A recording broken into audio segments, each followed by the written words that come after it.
Darksiders, an action-adventure game where you play as War, one of the horsemen of the apocalypse, and hack and slash countless enemies while solving puzzles in a game which closely resembles another popular game and other popular games which have copied other popular games. It's what I would just call the God of War style: tricky, challenging, massive, and over-the-top violent.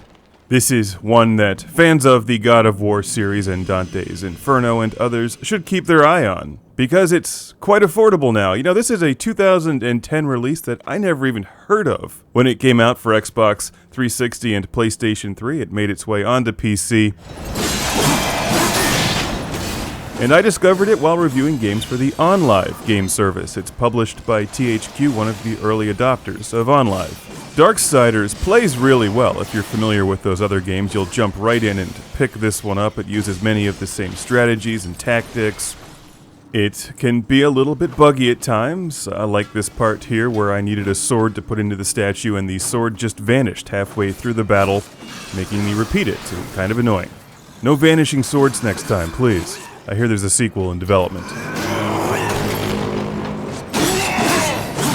Ooh, I do like the horn that you blow into people's faces and stun them. I could have gone for an attack banjo as well, like a one-man band killing machine.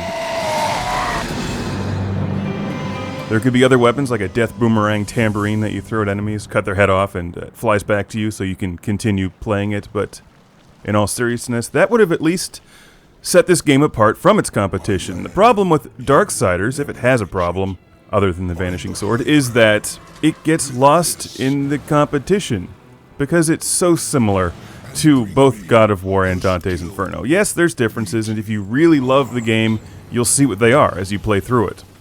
But stylistically, it's a bit bland, and it's like, I've been there before.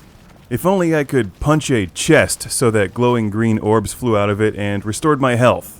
Anyway, the good news is a year after its release, it's in the bargain bin, and it's on OnLive, which itself is a bargain. If you like this style of gameplay, it's a fun game, and worthy of the rental price that OnLive asks. It's a massive game with some interesting puzzles and extremely challenging boss battles that show some real creativity at times. Also, the voice acting in this game is excellent. Liam O'Brien, who voices War, does a nice job, and Mark Hamill is also in this game. I mean, not him, but his voice.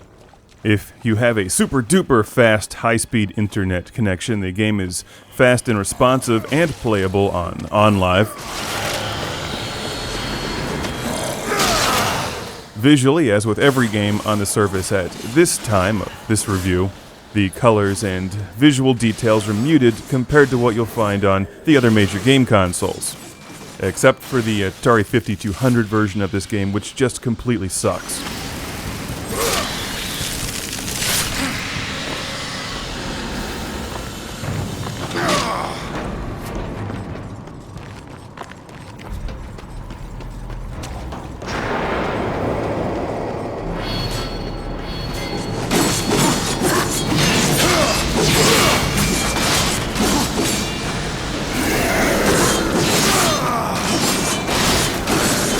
Hey, shopping! No surprise here. As you play through the game, everything becomes stronger, you buy new weapons, new attack moves. Darksiders is predictable and familiar. It's like an old friend who's just wearing a different shirt.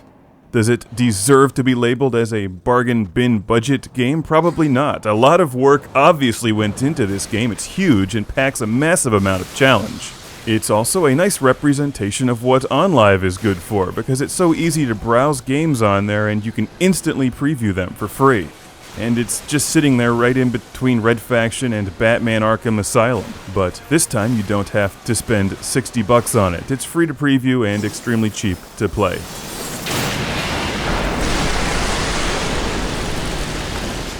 As I also mentioned, for the other game consoles, it's in the bargain budget bin. I mean, we've all been there. You know how it is. You have to dig through the sports games, like, oh, it's NHL 08. Okay. Madden 03. Darksiders! Is that a copy of Cosmic Carnage on the bottom? No, it couldn't be. It's a mirage. Hey, it's a puzzle involving lava! This game also has giant monsters that spew fire and, like blood everywhere and have giant wings.